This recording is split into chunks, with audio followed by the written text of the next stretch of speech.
Martijn Lampert and Roel Schoenmaker welcome you to the Glocalities webinar. Drawing on 10 years of value-based research, we will share key developments in the social realm that have a significant impact on marketing and communications. In this 12-minute session, we will highlight several important sociocultural trends and discuss what they mean for organizations. We will conclude with practical do's and don'ts to guide your communication strategies. In the midst of global trends that are, heavily impacting societies and markets. So I want to introduce you to my colleague, Roel Schoenmaker, who has also been with us for a long time. And he will tell more about the background of the Glocalities program and some new features of it. So today we have this update, and we're going to present to you live how we can fine-tune and help fine-tune communications to cut through the noise. Yeah, why is then value-based research and insight so important? Because it really helps you to find out why people say the things they say, why people do the things they do, why they have their opinions. And by understanding why, it's better to react on it and make it more actionable and make sure that you resonate with them. How do we embed those values, which are in this metaphor of the tree below the surface, the roots, as you can say? We do this by means of a research program worldwide. So every year we are going into the fields with two very long questionnaires asking people all kinds of things, but every year in the same consistent way. And we do this now for more than 10 years, more than a decade. And these are ingredients in order to really understand people and to identify specific target audiences that might be interesting for your company or your organization. And because we have all this in-depth information, we also have information how we might persuade them to go into another direction or another thought. So as Roel said, we have been doing this for 10 years and very structurally in 20 countries that we have been tracking. And those 20 countries cover more than half of the world population and 80% of the world economy. And there we saw, if you look deeper, a lot of trends already coming that are surfacing for a lot now. For example, in politics, but also in commerce. And those have to do with the gender gap, and those have to do with polarization.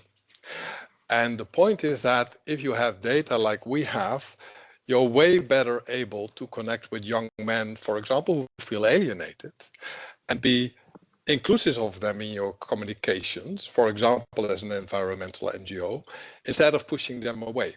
So this provides the ground. So this is the summary of the trends. So here we detected already, early 2024, we published this with some international media partners, that polarization is extending into gender more and more via young people, young adults who lose hope.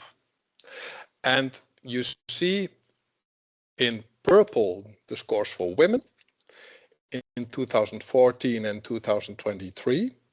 2023 is, of course, where the arrow is pointing, and you see it for men of different age categories. And there are two major trends. So one is the drop into despair amongst almost all age groups. And this drop is most profound amongst the younger age groups.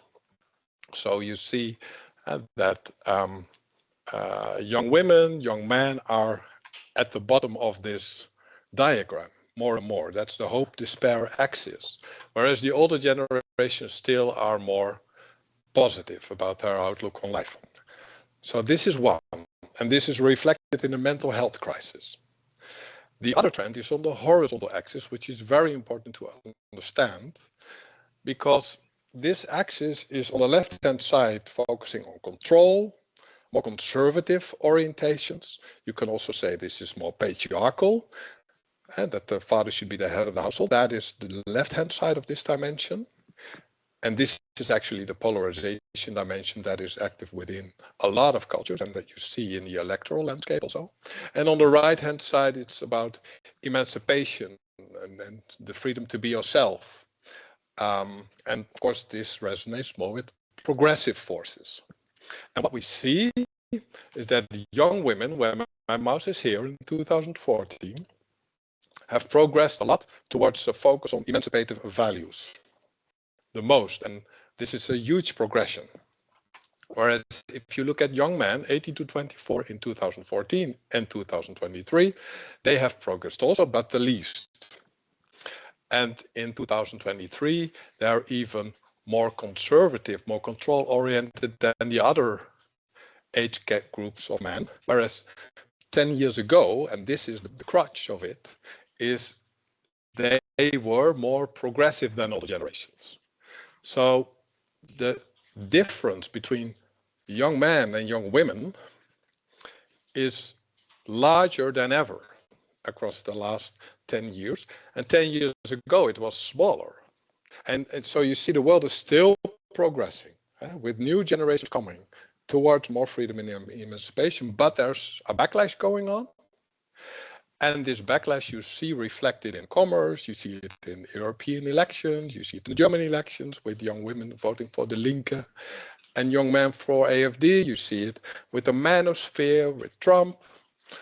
And of course, this has to do with algorithms. This has to do with diminishing perspectives. So this is a huge global trend that has a lot of consequences, also for organizations. So back to Roel to explain this for some communications campaigns. Yeah, thank you. So this is not, this is very important. So we're talking about polarization, which is almost omnipresent and fortified, reinforced by social media bubbles. We have this enormous crisis in mental health, and this affects both profit and non-profit organizations alike. And what you also see that they started to working together also. You see three examples of companies like Nivea Men, Maybelline, more into beauty care, and Adidas, and they are all addressing this mental health issue that young people have. Nivea Men obviously more focusing on younger male people. But basically the message is everywhere the same. The message is there. Listen, we see you, we help you overcome the problems. You're not alone. We provide you with trainings, with help, with support, with coaching. You also see a lot of collaborations between NGOs and profit organization in this. It is really about a kind of mission that those companies have to broaden the scope, to reach out to these young people. I'm going to give the floor back to Martijn because he has a very interesting example of an organization that managed to really reach out to other target audience than their original bubble. Martijn. Yeah. So I think what we can conclude is that we live in polarized environments. That's a fact of life. And of course, there are a lot of causes that you're working on. But if you do it only from your own bubble, you can create backlash. And with data and with AI, you can prevent that from happening. And you can be inclusive of young men. And the organization who did that very effectively was Amnesty International Argentina. And in the past year, I've been presenting at different forums together with them because what they did is so much in sync with our findings. So they decided to experiment, to innovate and be present in new realms that are not necessarily the bubble that Amnesty is in, which is the metaverse. which is gaming audiences, which is where you can reach young men for a lot.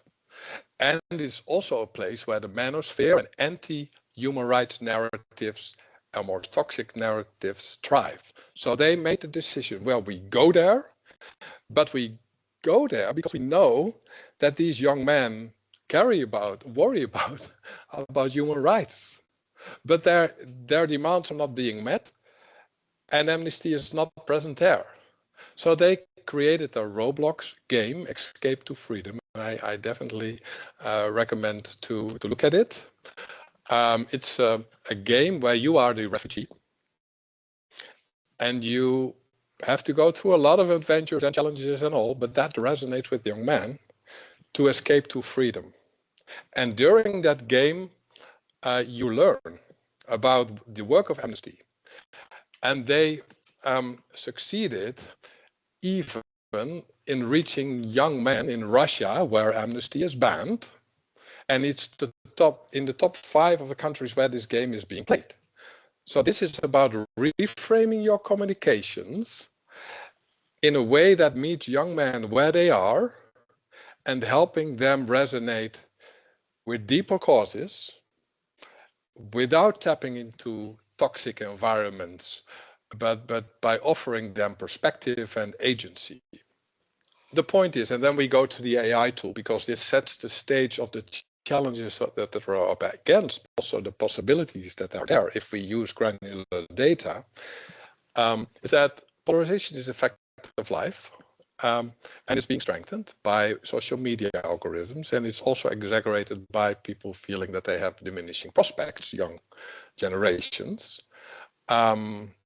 And so they are looking for agency, for ways to transcend that, for a better future. So you have to be present. And companies do that, as a rule has said, and NGOs can do that as well, and governments and think tanks, provided that they have the knowledge, the right knowledge about how you can navigate these polarized realms. So many organizations are reviewing their positioning, their communications and growth strategies. That's what we see happening amongst our clients. But for that, they need values-based data, and data that chart these polarization, but also the middle groups, more in detail. And for that, you need understanding of audiences, granular audiences on the topics that you are working on, the business that you are developing, taking into account huge cultural differences, and you need to be able to review your communications and optimize it. And that's the point. So what we have found now is that you can do that in a revolutionary way in an afternoon, instead of like taking a month for doing this.